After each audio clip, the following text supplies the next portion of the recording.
con estos regalitos que me manda mi tía Sarah Helen, creo que terminé. Hola, estaba terminando mi decoración de Halloween porque pues ya es la temporada y eso es lo que solemos hacer los caballitos bispales también. Eso me hizo recordar que ya estamos terminando este mes y también terminando este año y por tanto también se nos acerca el fin de nuestra temporada del Triángulo de los Caballos para que disfrutemos cada capítulo sabiendo que el otro año vamos a venir recargados, pero pues que en diciembre y enero no van a haber capítulos de estreno, pero podemos hacer maratones de los mejores capítulos.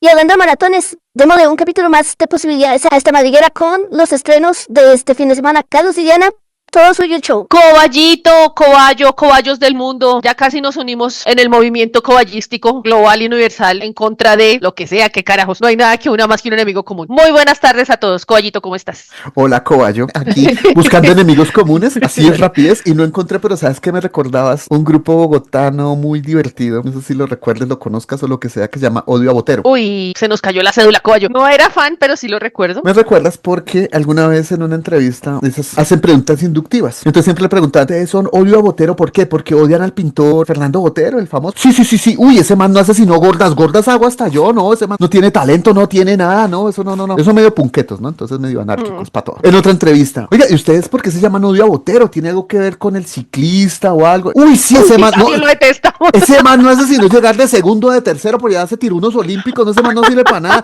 No, muy inútil, no, hermano, así no sirve. Me gusta, los voy a escuchar nomás por su herencia del odio generalizado. Lo que pasa es que Botero es el nombre, el chivo expiatorio. Me gustan eso que odian a todo el mundo, me parece. Es un concepto muy punqueto. Ellos son punqueros. Mi sobrina me regaló un cassette de Odio a Botero en diciembre pasado y es uno de mis cassettes favoritos. Ahí lo tienes a la orden para cuando lo quieras escuchar. Son muy divertidos. Y entre otras, muchas gracias por el regalo. Y me recuerdas eso de, no sé a quién odiar. Pues votemos odio. Y usted odia a ese. Sí, ese es un tarado. Ese es un no sé. O sea, nombran uno que no sea de apellido Botero por error. Y también, sí, ese man. Ese es el que odiamos. Pues esa gente se ha ganado un afán en el mundo. No más por su coherencia conceptual emocional contra la humanidad. Alguien decía, con el perdón de los escuchas, que sean uno u otro. Los hippies son gente mala pasándose por buena y los punqueros gente buena haciéndose pasar por malos. Creo que también esa anécdota la contamos aquí en uno de mis Rock al Parque de edad adulta, cuando ya uno empieza a llevar muy mal las muchedumbres. Me dio como un pequeño ataque de pánico en la mitad de la plaza central, creo que fue el de los 20 años, y salí yo corriendo buscando aire porque todo estaba repleto y terminé debajo de un árbol y habían un poco de puncos muy divertidos, llevados de absolutamente todas las sustancias que te puedas imaginar. Creo que lo que me bajó a la realidad fueron los aromas que había. Cuando caigo en mí, veo a dos puncos con una cresta más grande que ellos mismos. Uy, del espacio a la nena que necesita respirar. Y yo, gracias, señor Don Punco. Claro, y empezaron ellos a correr a la gente alrededor. Me hicieron como un métrico cuadrado y como, uy, nena, todo bien. ¿Quieres agüita? Ya son los divinos. No dejan de ser intimidantes. O sea, la comunidad punqueta, todos mis respetos. Esa tribu urbana me parece increíble. Oye, ese es un gran tema, Coacho.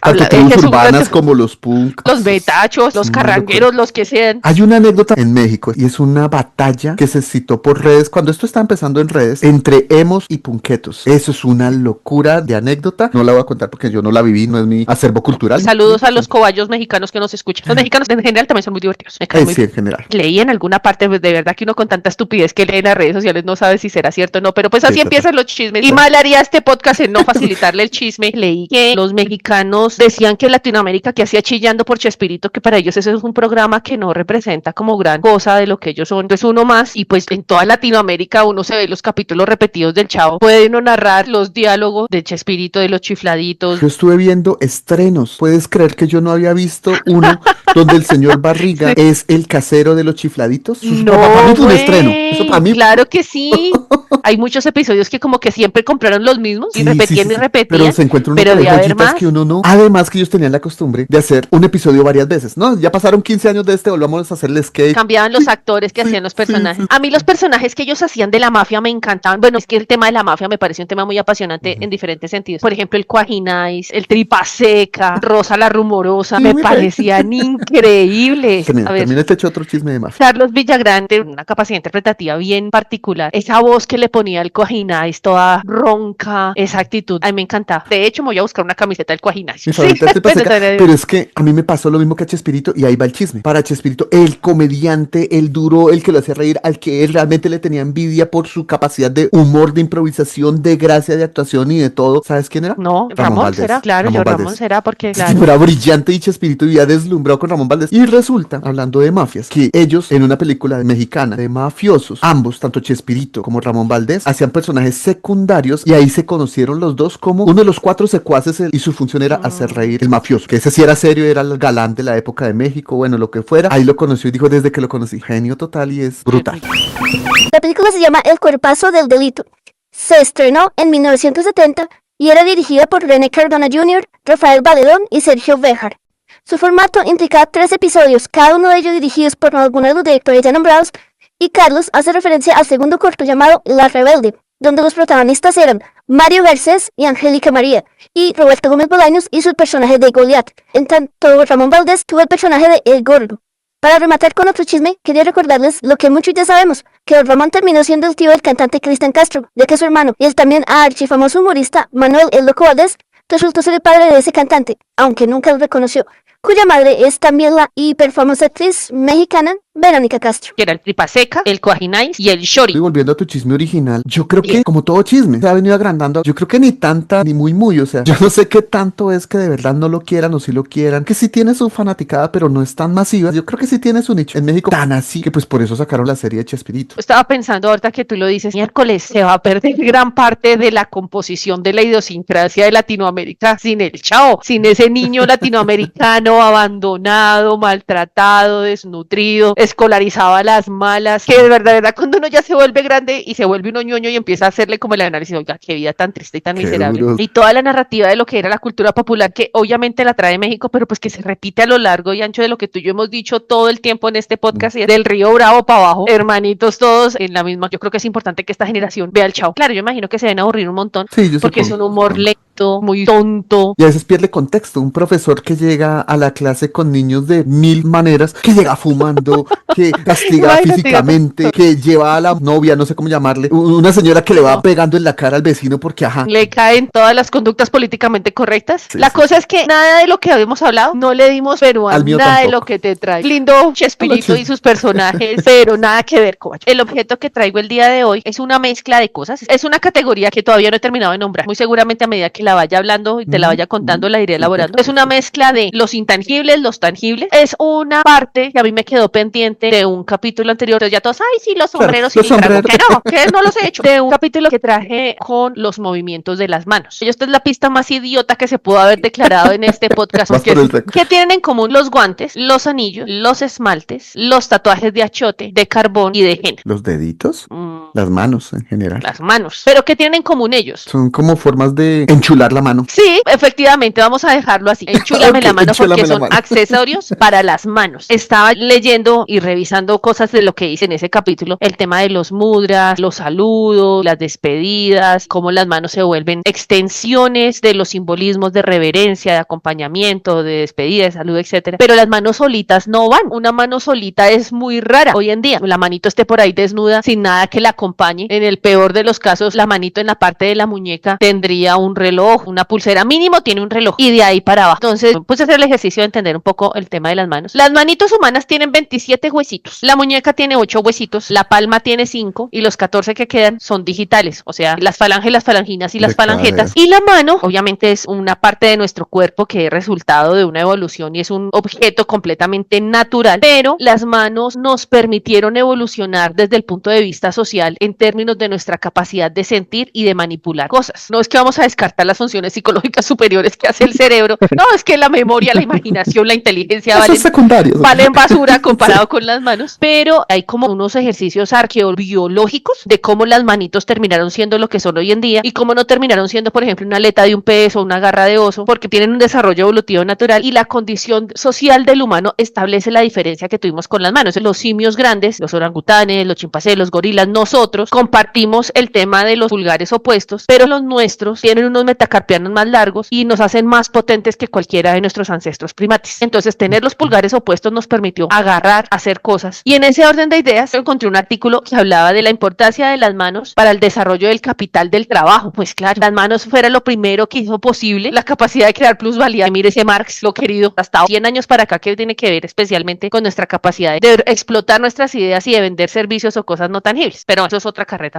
Entonces, ¿qué pasa con las manos? ¿Qué hemos hecho socialmente con nuestras garritas? Encontré un mundo de objetos, pero los que se repiten específicamente y tienen como una categoría, que tú sabes que a mí me gustan los objetos que son universales, que podemos encontrar a lo largo de todo lado. Entonces encontré 3 categorías: los anillos, los guantes y la quiromancia. Hablemos primero de los anillos. No me concentré en los anillos de matrimonio. Oye, qué tema tan harto. Uno hace la búsqueda de los anillos de los 2 años y los 5 años. Ay, no tienen otra historia que no sea el amor romántico o durocentrista que nos vendan con el tema. Encontré en la mayoría de las teorías es que primero, pues los anillos tienen una simbología muy importante porque siendo circulares representan la eternidad, el infinito, como el cero, cuando vimos nuestro capítulo del cero. El anillo es un simbolismo de algo que no tiene principio ni final. Pero sucede entonces que los anillos, aparte de esa visión romántica, han tenido unas connotaciones bien interesantes. Primero, de poder, como siempre. ¿Cuáles son nuestras 3 civilizaciones que nunca faltan en un recorrido histórico de los objetos del Triángulo de los Caballos? Los egipcios, los babilonios y los griegos. Y cuando podemos encontrar en América, los mayas aztecas, cualquiera náhuatl. Y alguna de las dinastías chinas. Qué pena, pero no nos da más el estudio de historia aquí, no somos historiadores, hasta ahí nos da. En esas 3 básicas que tenemos, los egipcios, el anillo era un sello que tenía un jeroglífico para firmar documentos y proteger la identidad, y además servía como amuleto mágico. Acuérdense que en los egipcios política y religión iban muy de la mano. Los mesopotámicos usaban el anillo como prueba de que eran delegados del poder divino y los enterraban con ellos, su poder no moría con ellos. Y naturalmente los griegos y los romanos, todos los anillos eran símbolos de estatus, de afiliación política. Los senadores tenían derecho a un anillo de oro y los ciudadanos que alcanzaran a ello tenían derecho a un anillo de hierro. Entonces los anillos caballo son un símbolo bien interesante. Las logias y en algunas órdenes secretas como los masones, los rosacruces, los templarios, los que sean, cuando te iniciaban te daban un anillo grabado con un símbolo específico, compases, escuadras, cruces, estrellas. Y entonces el anillo tiene un tema que es el del compromiso. Entonces tú tienes el anillo, estás comprometido con la hermandad, el secreto y la obediencia que implica. Los vikingos tenían un ritual donde tenían un anillo que se llamaba el anillo de juramento. Está en unas letras que yo no logro pronunciar porque mi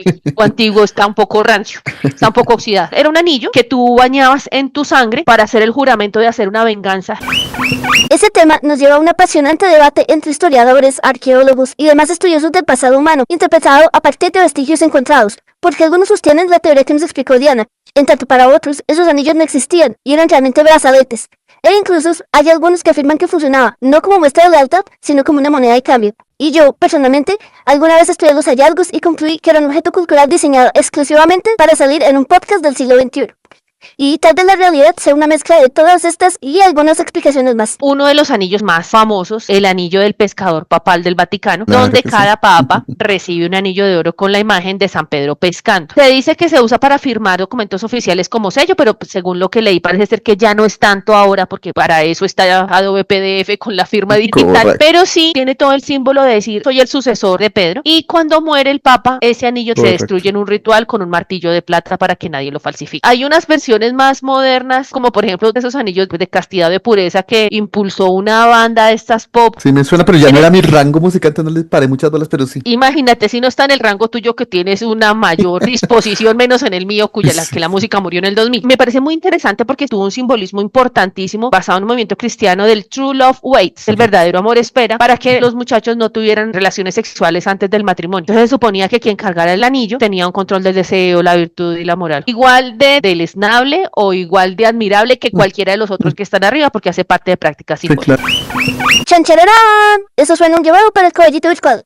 Les cuento que la banda más popular en impulsar un símbolo ligado a este tipo de anillos fueron los Jonas Brothers, quienes fueron criticados porque esta campaña se vio como algo totalmente mediático, pensado para ampliar su público a jóvenes con creencias religiosas más arraigadas sobre el celibato que como un verdadero llamado de su fe o sus creencias.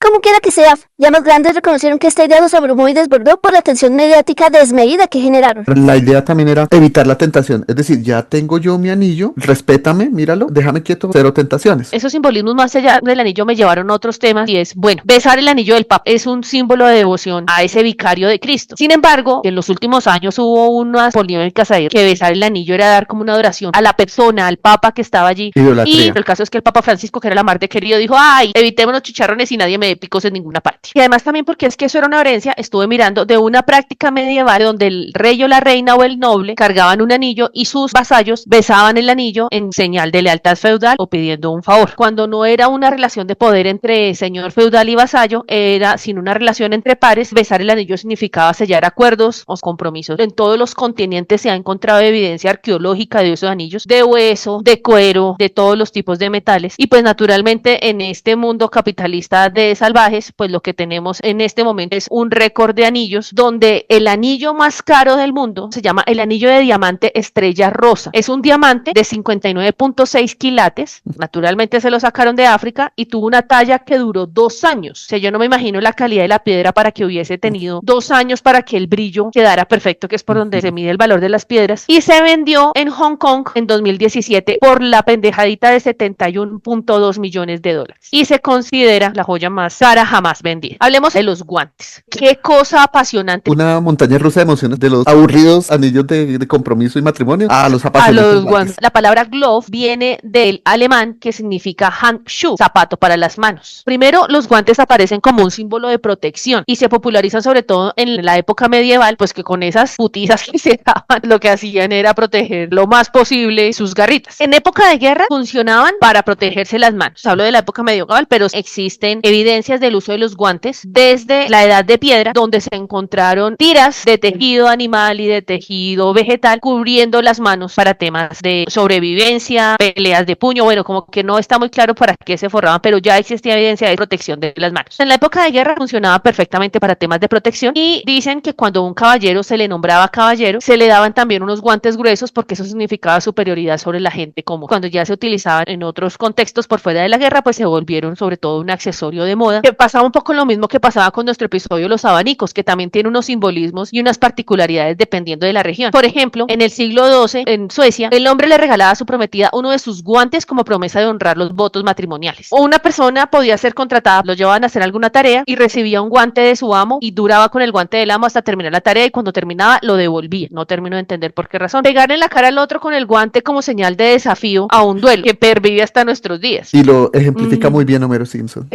Exijo una satisfacción. Una satisfacción.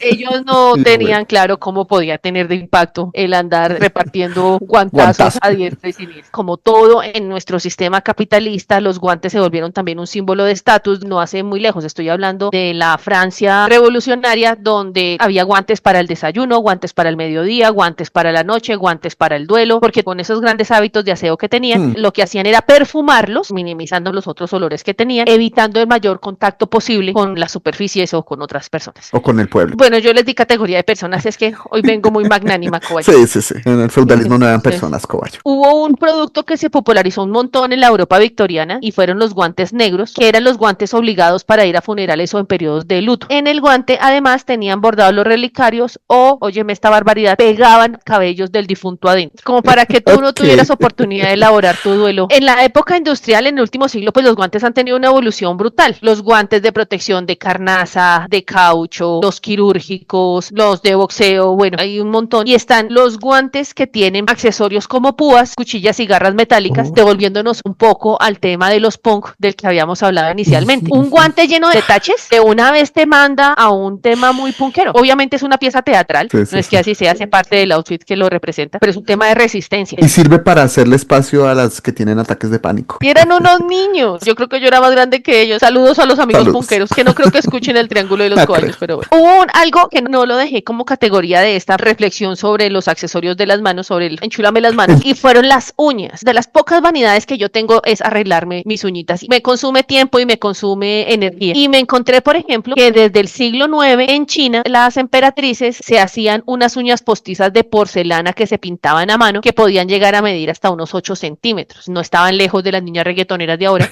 que se hacen sus uñas gigantes acrílicas. Pero mira lo absurdo, obviamente pues, era la emperatriz, se hacían unas uñas de porcelana que imagino que debía ser una cosa increíble en belleza y en estética. Pero pesado. No podían hacer un carajo Claro. porque tenían que ayudarlas a hacer todo. Esas piezas de porcelana podían incluir jade, oro, perlas, etcétera. No traje como mucho el tema de las uñas porque aunque es una industria gigante y se hacen muchas cosas, no hay una información que sea de verdad histórica o universal al respecto. Lo que sí me causó sorpresa fue que la quiromancia sí tiene unas representaciones y unas participaciones en diferentes regiones a nivel mundial. Para los cobayos que no lo tengan presente, la quiromancia es un arte, una práctica cultural que consiste en leer el carácter y el futuro de una persona a través de las líneas de la mano. Si bien muchas personas lo han asociado con la adivinación, las personas que saben de este cuento dicen que no, que está relacionado más con teorías obviamente anacrónicas, anatómicas, medicina y la predicción que con el ocultismo. Es como una frenología pero en las manos.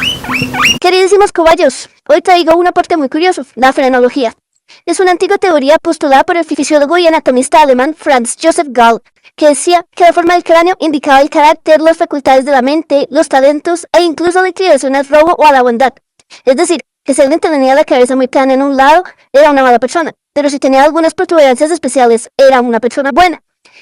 Al menos eso decían los frenólogos del siglo XVIII o XIX, que medían las protuberancias, las abolladuras, y decían que ahí estaba el amor por los hijos, el sentido del orden, la agresividad, todo expresado en el cráneo. Actualmente se le considera una pseudociencia y está en desuso porque la forma del cráneo no dice nada confiable del carácter humano. Porque también surgiría el tema médico. Realmente no existe un origen determinado que digan, mire, salió de aquí y se fue extendiendo. Se lo atribuyen a un origen en la India y a los romaníes que nosotros conocemos como gitanos, pero se ha encontrado evidencia de la práctica quiromántica en China, en Persia, en Mesopotamia, en Egipto. Dicen que el mismo Anaxágoras en Grecia desarrolló la mayor documentación relacionada con quiromancia en Grecia. El texto quiromántico más antiguo se conserva en el Salterio de Edwin, como raro, ¿adivinan dónde? Inglaterra. Obviamente, porque es que no se pudieron llevar las pirámides porque eran muy grandes, también allá estaban, y dicen que fue un profesor de medicina el que documentó el asunto, el señor Pietro de Ábano, que escribió el tratado de quiromancia más antiguo del que se tiene conocimiento. En la época de la cacería de las brujas, la quiromancia no era utilizada por las brujas, sino por los cazadores de brujas, quienes estudiaban las manchas de pigmentación de las manos de las eventuales brujas, porque como eran mujeres que manipulaban las hierbas y todo lo demás, entonces les buscaban en las manos manchas. La quiromancia durante un tiempo estuvo calmada, pero nunca se abandonó ni en Europa ni en ninguno de los sitios donde era habitual el uso de la quiromancia para andar detectando enfermedades, por un lado, características de la personalidad y eventualmente condiciones de futuro. ¿Qué te mira? Las líneas de las manos, los pliegues, las arruguitas que se te hacen, los montecitos como los cúmulos de musculito que puedes tener en la palma, el color de las manos, el tamaño de las manos, la longitud de los dedos y especialmente 5 líneas que aparecen en la palma de la mano. La línea de la vida, que es la línea que se curva alrededor de la base del pulgar y se extiende hasta la muñeca, esa es la que te dice cuánto tiempo vas a vivir, pero la misma teoría también dice no necesariamente tiene que ver con la longevidad, sino con la vitalidad y el bienestar general. Le sigue la línea del corazón o la línea del amor, recorre horizontalmente la parte superior de la palma, justo debajo de los dedos. Esa línea te habla del bienestar emocional, las relaciones románticas, la capacidad de amar a una persona, etcétera, etcétera. Por lo que entiendo tiene que ver más es con la emocionalidad y la capacidad de expresar emociones, más que de los temas de relaciones de pareja o qué sé yo. Pero yo no sé un carajo de esto y parece que la gente que escribió esto tampoco no sabía mucho y yo menos. Pero nosotros lo reconocemos, aquí no venimos a dar cátedra, sino a traer lo que dice la gente. La línea de la cabeza, que se llama la línea de la sabiduría, se extiende horizontalmente por la parte media de la palma, entre la línea del corazón y la línea de la vida, que generalmente sale de la mitad de la muñeca y se extiende hacia arriba como hacia el dedo corazón. Esa línea habla de las capacidades intelectuales, los procesos mentales, comunicación, mentalidad, los estilos de pensamiento, de solución de problemas. La línea del destino o línea de la carrera recorre verticalmente el centro de la palma, intersectando la línea de la cabeza y extendiéndose hacia la base del dedo medio. La que va justo en la mitad, que le hace a uno como una V. Carachas, esa como que me la O sea, robaron. cuando tú cierras la mano se te hacen 3 Las rayitas. más marcaditas, sí. Y entonces ¿Cuál ahí es? nos quedan 2 líneas ahí en la mitad, la línea del destino. Esa es la que es vertical en el centro de la palma, intersectando la línea de la cabeza y extendiéndose hacia la base del dedo medio. Baila, no tengo Entonces, destino. no, Cobayis, es que se habla de la trayectoria profesional y los empleos. No tengo, ¿ves? Te lo dije. Mira, la quiromancia funciona.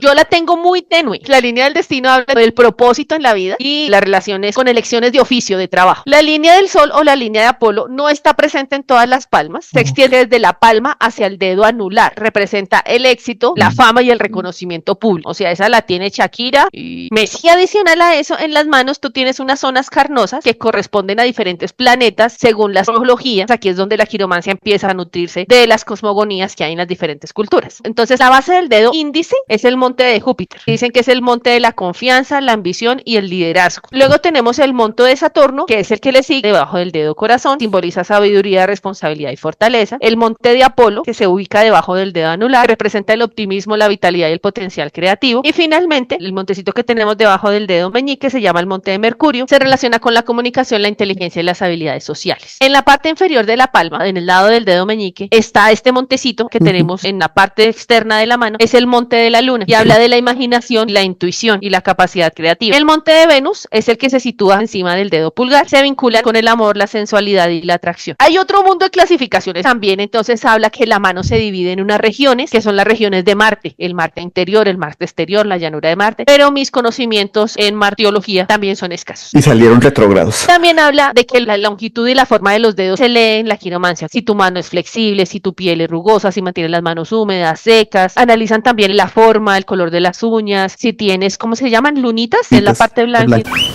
Esa parte se llama lúnula. No la tienen todas las personas, es normal tenerla, así como no tenerla. Es más visible en los pulgares y desaparece con la edad. Entonces, Caballo, fíjate para todo lo que da en términos culturales una manito. Traje como dos objetos físicos que se relacionan, los guantes y los anillos. Y otra muy cultural que me pareció muy interesante, el tema de la del quiromancia. De hecho, también estoy cacharreando. Y hay aplicaciones en las que tú escaneas tu mano, pagas unos $, y algún animalito por allá o algún bot o alguna inteligencia artificial te lee lo que quiera que sea que te interpreta de las líneas de tu mano. Esos son mis objetos, Coagis, todos juntados en una manito. Todos muy chulos para enchularnos una garrita. A mí en lo personal me parecen las manos una cosa muy práctica, que nosotros hayamos dependido tanto de las manos, los brazos, nuestro tren superior me parece muy intuitivo, muy lógico, pero me sorprende que otros animales como los perros se defiendan con los hocicos. Me parece impráctico. El hocico está al lado de la cabeza, del cerebro, de los ojos. En cambio la mano te da distancia. Me parecen prácticas las manitas y bajo mi creencia religiosa, algún día si llego a conocer al diseñador general de los animales, le preguntaré por qué los perros se defienden con el hocico. Y sobre todo por la utilidad de las uñas, porque a diferencia tuya, que si te las engallas, te las enchulas, tú también sabes que yo no me como las uñas, pero no las soporto. Pero tú no tienes uñas, correcto, me las corto, limo y acabo. Uy, es una cosa horrible, copayo. No me gusta que existan, por mí que no existen. Hasta el momento no les he visto la utilidad práctica. De pronto hace un chorrozón de siglos, cuando no había el triángulo de los cobayos, sino el triángulo de los cavernícolas, tuviera uso, pero ahorita no tiene sentido. Hay muchos capítulos de muchas series y muchas películas, se veía que si tienes anillo, eres casado, eres más interesante. Mucha interacción con respecto a los seres humanos en si estás casado o no estás casado. Mitologías muy extremas de, ay, sí, como soy casado ya nadie me para bolas y todos nos gusta ser aceptados y llamar la atención. O como soy casado, entonces llamo más la atención y ahora soy más atractivo. Cosa que ni una ni otra, ni da ni quita el tener ese anillo. Otro sitio donde se utilizaban los anillos son los anillos de grado. Y mi papá los usó, yo no. Esos se usaban. A mí me alcanzaron a dar también. Yo imagino que tuvo que ver con ser la primera nieta, sobrina, hija de todo lo. Ay, venga, tome usted esto. Otro ejemplo que no es de nuestra cultura, nos llega de nuestros colonizadores gringos, son los anillos de campeonato. En hockey, en béisbol, en fútbol, en baloncesto,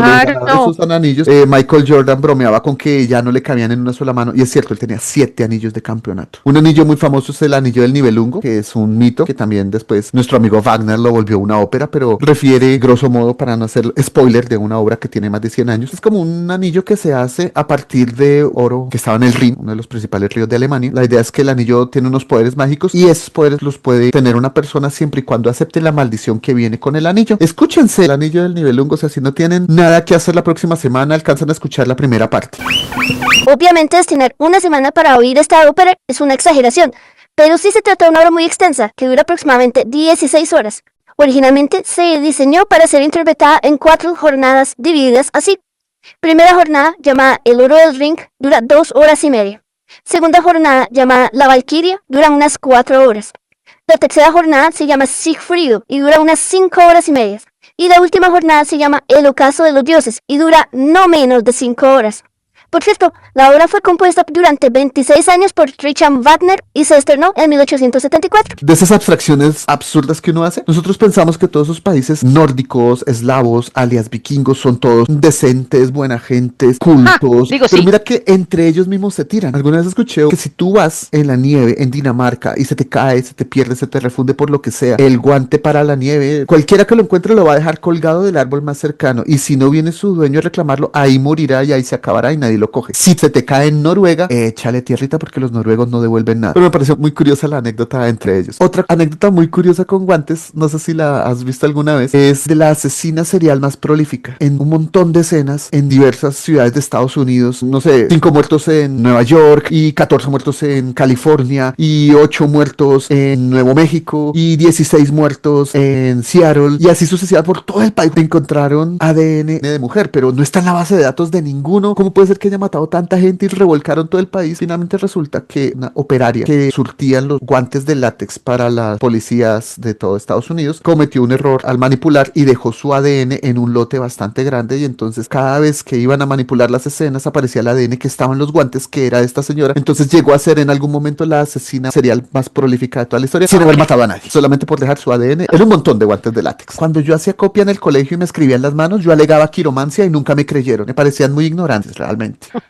Recuerdo el mapa de las venas y arterias de tu manita como biometría, así como te pueden leer el iris o la huellita o el rostro. Hay sistemas que te leen ese mapita de las venas y arterias de tu mano, que también es un patrón único entre seres humanos. La recomendación literaria, me voy a ir con la forma más obvia y sencilla, pero es que a mí me encantan. No la he recomendado nunca, yo sé que es súper obvia, súper manida, es súper popular, pero El Señor de los Anillos me parece que da como anillo al dedo de recomendación en este capítulo. No creo que haya mucho spoiler si les cuento que es un grupo de personas que simboliza una serie de valores. Tanto Tolkien como su amigo Lewis, el de Narnia, empezaron como a trabajar en un taller de literatura de esas dos obras, El Señor de los Anillos, Las Crónicas de Narnia, y lo que hace J.R. Tolkien es los valores, la lealtad, la responsabilidad, el compromiso, todos esos valores que, entre otras cosas, me recuerda el capítulo de la lealtad. Fue lo que metió el señor Tolkien y sale este maravilloso libro del Señor de los Anillos. Tengo una recomendación de película. Ace Ventura, la 1 creo que es cuando recupera el anillo de los Dolphins. Sí, creo que es la 2, porque la 1 creo que es la del murciélago, ¿no? No, Dolphins. creo que la de los Dolphins es la 1. Ah, La ok. alguno nos saque, pero Mira. el coballito virtual, pero sí. Con mucho gusto, caballito. La franquicia Ace Ventura nace como una serie de comedias policíacas inspiradas en Sherlock Holmes, el mortal personaje de Arthur Conan Doyle. Consta de 2 películas para cine, una película para televisión y una serie animada. Las 2 películas para cine las protagoniza Jim Carrey, y la primera, llamada Ace Ventura Detective de Animales, se estrenó en 1994 y se centra en el anillo del campeonato de un exjugador de los Dolphins de Miami.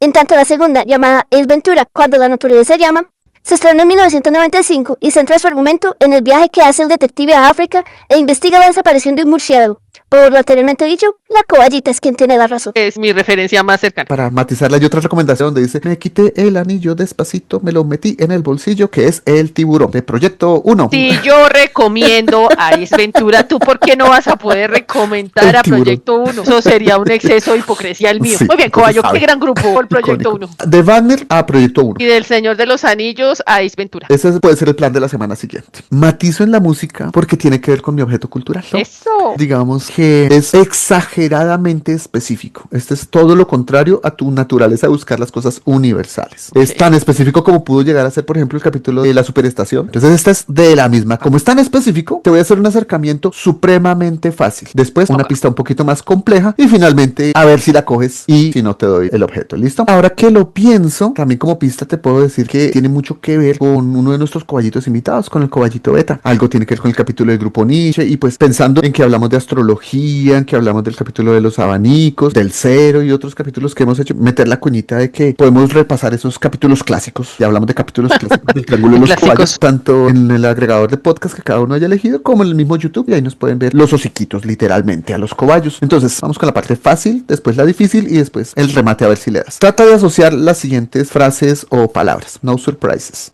Paranoid Android, Man of War, Fake Plastic Trees, Lotus Flower, There, High and Dry, Karma Police y Creep. Radiohead. Muy bien, ya tenemos una banda, Radiohead. Ahora vamos a la segunda, también es asociación. Responsabilidad propia, autodestrucción e introspección. You do it yourself. Why are you lying in the middle of the pavement? ¿Qué te dice eso con Radiohead?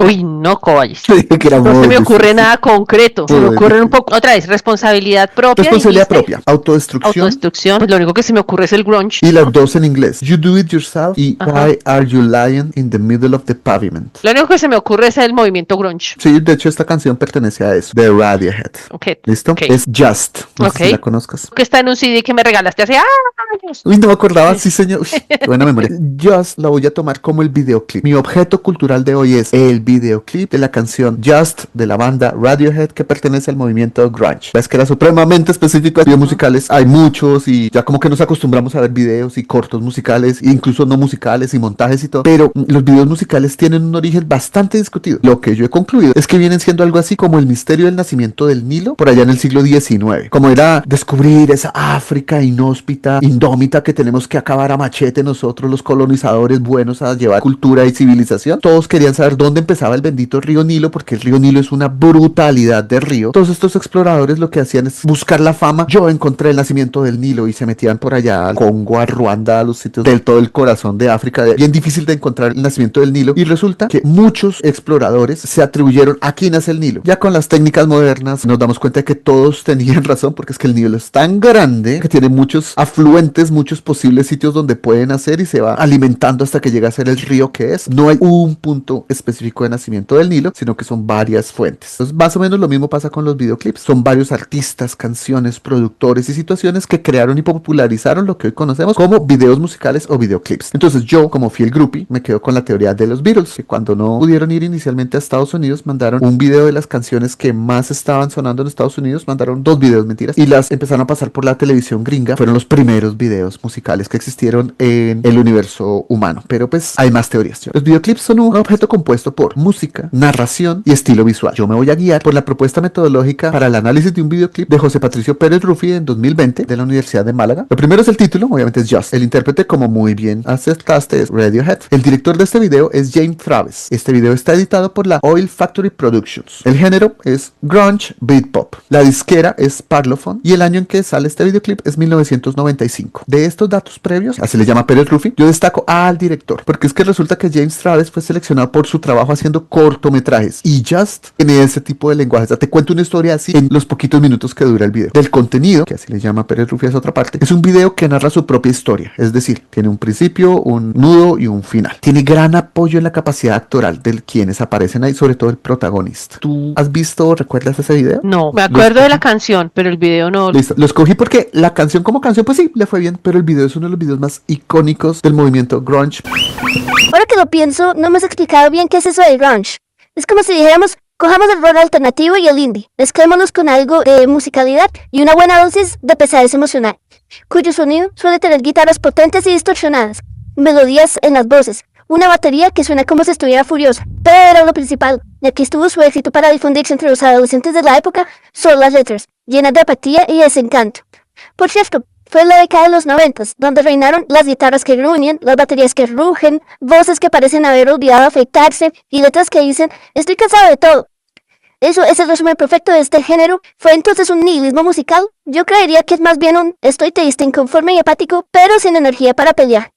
Es como cuando los Simpsons dijeron que las bandas de este género lo tenían muy fácil porque se dedicaban a deprimir y a ser apáticos adolescentes que de por sí ya eran deprimidos y apáticos. Por lo tanto, de la historia del rock, por lo tanto, de nosotros como buena colonia, de lo que nos puede influenciar a nosotros en términos musicales. La invitación es a mirar el video, ¿no? Porque pues, bastante icónico. Ahora sí, describo el video. Inicia con una toma un poquito desenfocada. Muestra al protagonista del video, que es un señor maduro, diríamos, 30 y tantos, antecitos de los 40. Lo muestra de espaldas y entrando al baño. A medida que va avanzando el señor, se va aclarando la toma. El señor se despoja de su bata y, en paralelo a lo que hace este señor, también van apareciendo tomas alternas en un apartamento diferente donde la banda Radiohead está tocando la canción Just. El protagonista se sumerge desnudo en una bañera y siguen alternando con escenas de la banda. A mí me llama la atención el gesto del cantante, que para mi gusto es forzadamente emotivo por los movimientos de cejas, como mueve la cabeza, todo para mi gusto, poco creíble, pero pues hay de base que a mí no me gusta mucho los cantantes que cierran los ojos al cantar, pero eso ya es una cosa personal. Después de esto, el protagonista ya aparece en la calle, vestido con un traje y corbata. Va caminando por la calle, no muy transitada. El traje está abotonado completamente, que a mí mí también me parece algo muy usual. Los que hemos usado traje solemos soltarle uno o dos botoncitos. Esa vista de un traje totalmente cerrado y un señor muy elegante con pocos transeúntes a su alrededor contrasta con la calidez de un paisaje. Parece ser como la esquina de un parque donde hay unos cuantos arbolitos por ahí adornando la toma. Después hay una toma frontal de él caminando entre el sol y la sombra de los árboles y alternan con la banda que sigue tocando. Cruza una esquina y aparece lo primero en movimiento que no es él, que es un carro. Ese carro se acerca lentamente y alternamos con la banda tocando. Ahora pasamos a un primer plano del señor. Hasta ese momento predominaban las tomas cargadas hacia un extremo. Allá empezamos un primer plano centrado en la cara del señor. Se va abriendo la toma y el carro pasa junto a él. La banda sigue tocando, pero ahora lo hacen desde un plano picado hacia arriba y vuelven a las tomas del señor y ahí vuelve a ser cargado hacia el lado derecho y a la izquierda se ve un edificio con muchas ventanas. La banda sigue tocando y parece subir el clima. Ahí ya estamos en clímax pleno de la música. En ese momento el señor se acuesta cuidadosamente sobre el pavimento y se puede ver gente caminando a lo lejos. Pasan a una toma cerrada del señor acostado en el pavimento mientras se acerca otro caballero caminando presuroso, también de traje y como yendo a su trabajo, pero no lo ven. Tropieza con él y se cae. La banda sigue tocando en una parte muy fuerte de la canción y el cantante se asoma a la ventana del cuarto. Al mirar hacia abajo ve a los dos señores, pero siempre sigue cantando. Comienzan los subtítulos de la escena. No tiene nada que ver con la canción, sino con lo que está sucediendo en el clip. Tiene como vida en sí mismo. Ya con los subtítulos se los ponen a los señores de abajo, que estaba echadito, y al que se tropezó con el que estaba echadito. El protagonista interactúa distante, monosilábico y triste. Quien lo tropezó fluctúa entre preocupado, confundido y molesto por lo ridículo de la situación que lo toma por sorpresa. Entonces subtitula las preguntas que hace este señor que se tropezó en todo ese mar de emociones y la forma de vacío, triste y melancólica que contesta el protagonista. La banda toca, ya pasa un poco el clímax, se ven árboles, tiendas y paisaje urbano, cuando muestran a los de abajo. Seguimos alternando con la banda arriba y el cantante ahí sí que se nos va de histriónico, de exagerado, de sus gestos faciales, corporales, muy grunge la cosa. Abajo llega más gente que está igualmente desconcertada y fluctuante en la actitud. Arriba la banda es cada vez más expresiva y sus movimientos se hacen casi paroxísticos. Entre más pide el señor que lo dejen solo, lo podemos ver en los subtítulos, más gente llega y más interacciones hacen con él. Ahora parece que su decisión individual es un serio problema social. Él decidió echarse, pero afectó a todo el mundo. Entre la gente que llega un policía. La banda sigue tocando, pero ya un poco más calmada y se hace más notorio el ojo semicerrado de Tom York. Tom York, que es el cantante de Radiohead, tiene un ojo caído por una cirugía que le hicieron de niño porque tenía una parálisis facial y pues la cirugía no salió bien y quedó con el ojo caído. Volviendo abajo, el uniforme, el casco, todo lo del policía hace muy ceremoniosa toda su entrada y toda su interacción, emana autoridad y es como el contrapunto de orden a todo lo absurdo e inimaginable de la situación. Las tomas de la banda empiezan a ser cada vez más cerradas y abajo el protagonista ya está francamente molesto, es decir, me eché acá y no me dejan en paz echándome acá. Nuevamente yo otra subida emocional de la música y también de la banda. Y abajo parece que todo se resume a conocer la razón. Señor, ¿usted por qué está ahí tirado? Y sobre todo, ¿usted por qué no nos quiere contar? El cantante baja tanto en una toma que finalmente desaparece, pasa a la escena de abajo y finalmente el señor deja de mirar al vacío y empieza a mirar hacia arriba a todas las personas que lo rodean. La gente está en semicírculo detrás de él, no lo rodean del todo. El señor mueve los labios de forma ambulosa y lenta, pero eso no lo subtitulan. Y van alternando primeros planos de su boca y toda la banda mirando desde la ventana. La música sigue sonando, pero ya la banda no se ve tocando, sino que todo el mundo como que este señor nos va a contar por qué está tirado, qué le pasa y por qué no se quita. Entonces hasta la banda para de tocar y empieza a mirar para abajo. Los de abajo pues están pendientes de la boca y por eso los primeros planos de su boca. Una de las cosas que se destacan del video es que el solo de guitarra quedó perfecto para el final de la historia. Ya estamos terminando el video. Genera un efecto emotivo pero incómodo a la vez. Finalmente se ve al protagonista en el piso, ahora desde otro ángulo. La toma se aleja hacia arriba un poco y amplía el panorama y se ve a todos los que se agolpan allí tendidos. Se quedaron con la misma pose que él. Se tiraron al piso con poses muy extrañas que vagamente evocan como un Tetris humano y se hacen sucesivas tomas de la gente tirada, un poco más aceleradas que el resto del video y resulta ser mucha más gente de la que apareció en las primeras tomas. Fin del video. Según la tipología propuesta por el investigador Cedeño Valle 2, entre videos descriptivos que representan la canción, videos narrativos que llevan su propia lógica o los videos mixtos, son un poco de ambos, este videoclip será un video mixto porque la letra refiere a una especie de autocuestionamiento sobre lo que son los actos y las consecuencias de cada persona y el do it yourself es parte del coro y lo repiten incesantemente y claramente alude a que por mucho que se piense, lo cierto es que la responsabilidad siempre es propia. Tanto la escenografía como la iluminación están sutilmente trabajadas para fines dramáticos. El video se basa en una idea original del director que iba a ser un cortometraje de este estilo. Tanto el video como la canción duran 4 minutos con 4 segundos y acaban así abruptamente. En el año 2007, la revista New Musical Express nombró a Just el 34º mejor himno indie y en 2017 incluyó el solo de guitarra de Just entre los mejores de todos los tiempos. Se dice que su coro, You Do It To Yourself, cambia el centro de la angustia existencial retratada en el grunge, pasada de un autodesprecio a una acidez teatral y autoesquemas, fijándose ya más en el contexto, más que en el sujeto. Alguno que sabe música, le oí que tiene un despliegue amplio de acordes. El director dice que este video fue una decisión artística paso a paso. Por ejemplo, el no subtitular la razón razón para estar tirado en el piso, aumenta la magia. Y nunca supimos lo que le respondió de por qué está tirado en el piso. Es el momento en que mueve la boca. Dice el director que él pensó que no sería importante, pero ahora cuando le preguntan, él dice, revelar eso simplemente mataría el video. Hay una respuesta muy lógica y simple, pero que no importa qué tan buena sea, siempre va a decepcionar a la gente. Se lo he contado a algunos cercanos y estoy tentado de ir a YouTube con un seudónimo y explicar la verdad en medio de tanta conjetura que tiene este video y lo que dice el señor. De hecho, quizás ya lo hice, dice el director. Estaba pensando en decirle a mis hijos cuál era el secreto, la palabra, la frase que dijo el señor. Es una forma de pasar el secreto familiar, pero para ser honestos, yo creo que eso es una carga. Probablemente me llegue el secreto conmigo, a menos que un fan multimillonario de Radiohead quiera comprar el secreto y debería firmar un contrato para guardar ese secreto. Quiero revelar la respuesta. Es genial ser el único que lo sabe, sin embargo. Es como haber dado con el sentido de la vida.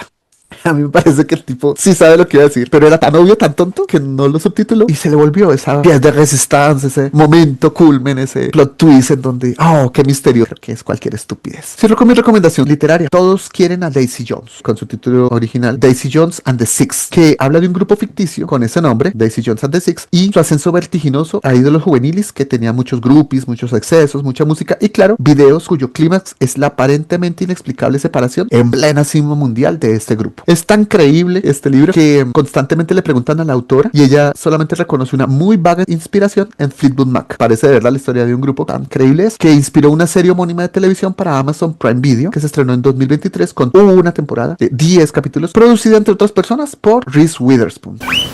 La autora del libro Todos quieren a Daisy Jones es Taylor Jenkins Reid, quien además de escritora es productora y guionista de televisión en su país natal, los Estados Unidos, siendo su especialidad los temas románticos. En cuanto a Laura Jean Reese Witherspoon, es bueno recordar que es una famosa actriz estadounidense, ganadora de un Oscar, un Globo de Oro, de un prestigioso premio británico llamado BAFTA y un premio del Sindicato de Actores de su país.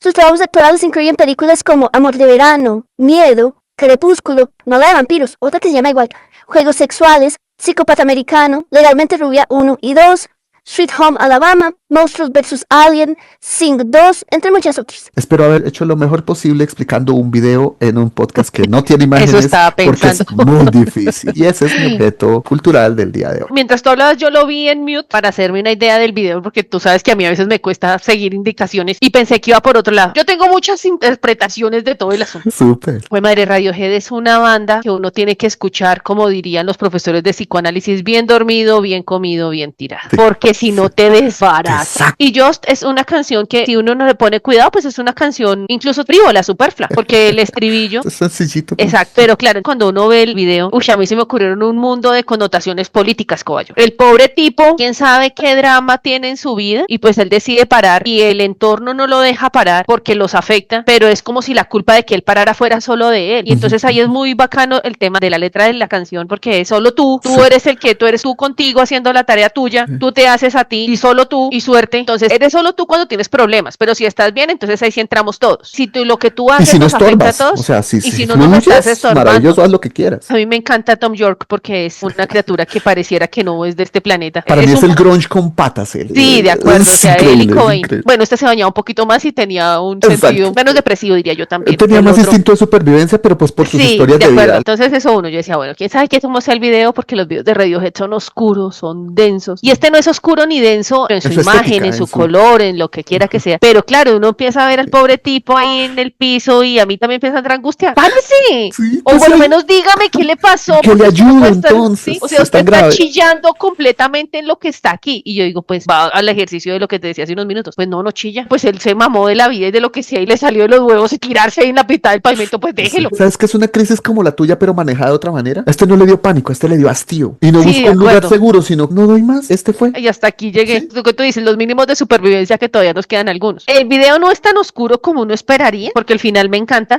Pues nada, pues me los tiro a todos. Sí, pues Porque les cuento, no hay a veces razón. son tan berracos. Porque no hay razón para estar de pie todos y aplica para cualquier momento de la historia humana. O sea, en ningún momento esta vaina ha estado tan bien que uno diga, oye, qué bien está todo, vale la pena seguir viviendo y seguir haciendo. Entonces que uno puede llegar a decir, uy, es muy grunge, es la depresión, es ir contra el sistema. O sea, ¿qué más grunge puede haber eso que yo me tiro en la mitad del pavimento y mire a ver qué va a hacer? Y voy con mi traje. Ese Exacto, O sea, y la porque el hombre estética va... es que yo voy es a trabajar y estoy inserto en la sociedad y me baño y cumplo las normas. Hola, pero ya no. Carajo, Ya me me mamé. mamé. Boto todo al Sí, carajo. de acuerdo. Eso creo que es poderoso ahí. Bueno, ¿qué más me parece? Con todo lo que yo quiero a Radiohead, no me parece que sea una de las grandes guitarras. Es decir, no es que sea mala, o sea, vaya usted toque esa guitarra, Diana, no me da, yo todavía puedo con la acústica cantar en 5 notas, no puedo hacer más, pero que uno diga que es una de las grandes guitarras, pues muy emotiva dentro de lo que el grunge permite, me parece a mí, y también desde la ignorancia. Y no sabemos de nada de por Dios, Coyo, recuerden que aquí no sabemos nada. Es lo que nos parece. Antes nuestra generación que en la adolescencia la pasó por el grunge, antes salió adelante.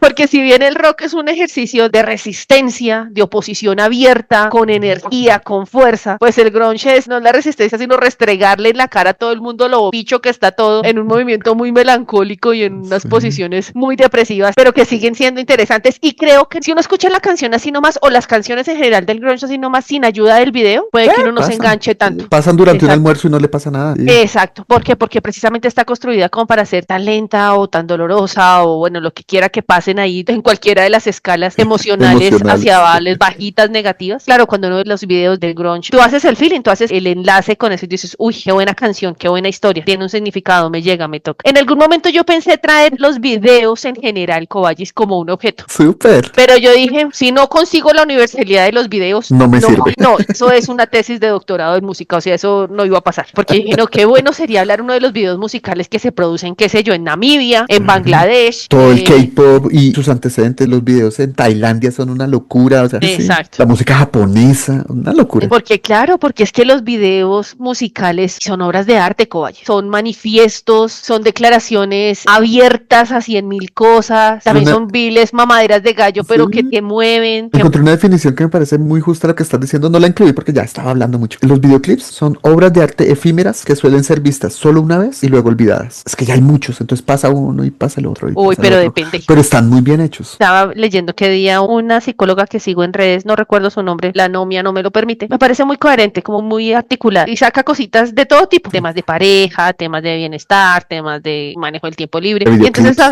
había uno que decía, ¿por qué las personas vuelven siempre a ver capítulos de series que ya vieron si ya las vieron? Entonces, si yo ya me vi, qué sé yo, Los Sopranos. Doctor House, que te gusta. Bueno. O Doctor House, ¿yo por qué me vuelvo a ver un capítulo de Doctor House y lo disfruto? Es más, ¿y por qué lo busco voluntariamente? Porque precisamente en este mundo moderno, lo que tú compartes con esos programas y lo demás, esos tiempos que te generan bienestar, que te llegaron de una manera a la amígdala y se quedaron ahí con una huella emotiva.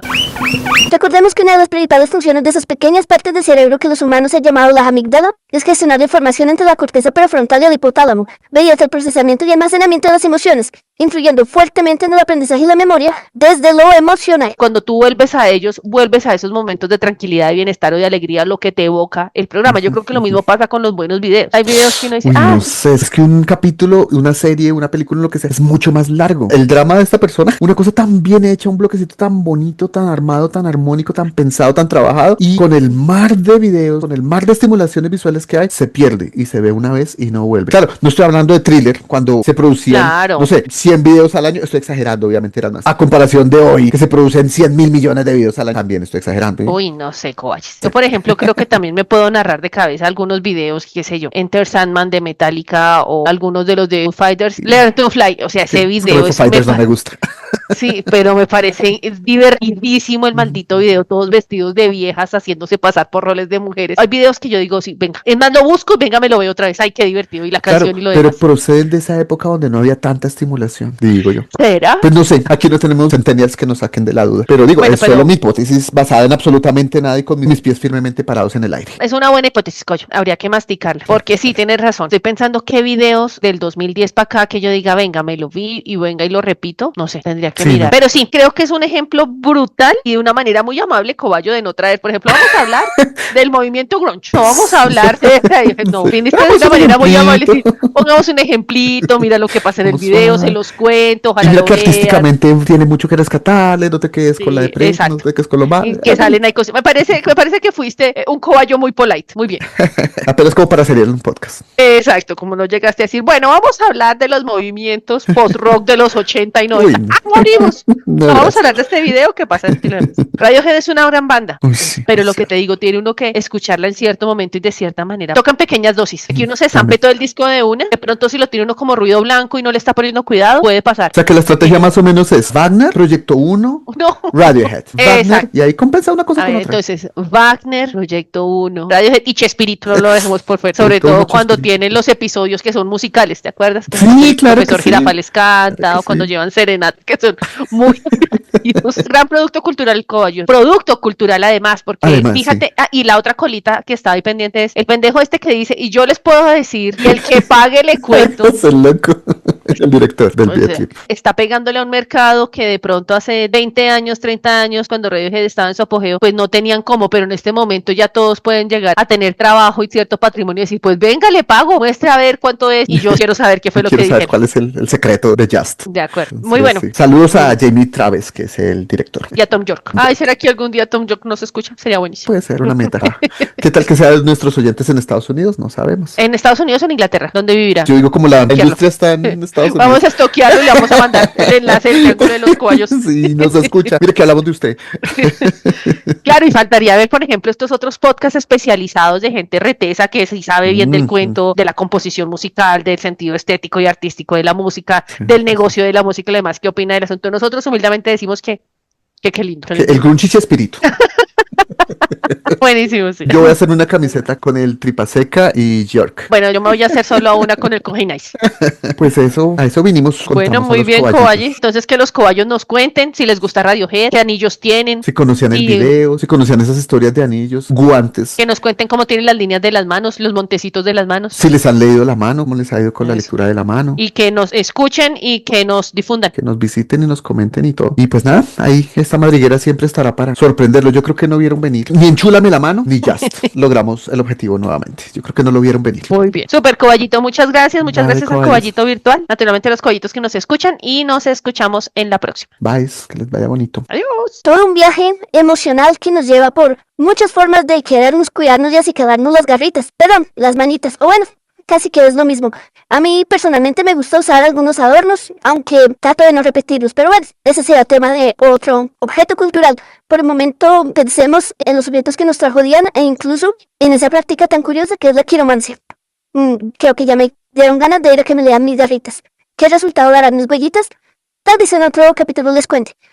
Y la música que nos trajo Carlos pues nos lleva a otra época, a otro momento y es bueno conocerlas. Aunque de pronto algunos disfrutan de ese tipo de música y otros no, siempre es interesante saber de dónde venimos y para dónde vamos. En este caso, venimos del grunge y vamos para diciembre. Acuérdense de seguirnos por todas nuestras redes, de escribirnos y sigan participando. Caballitos del mundo, descansen. ¡Chao!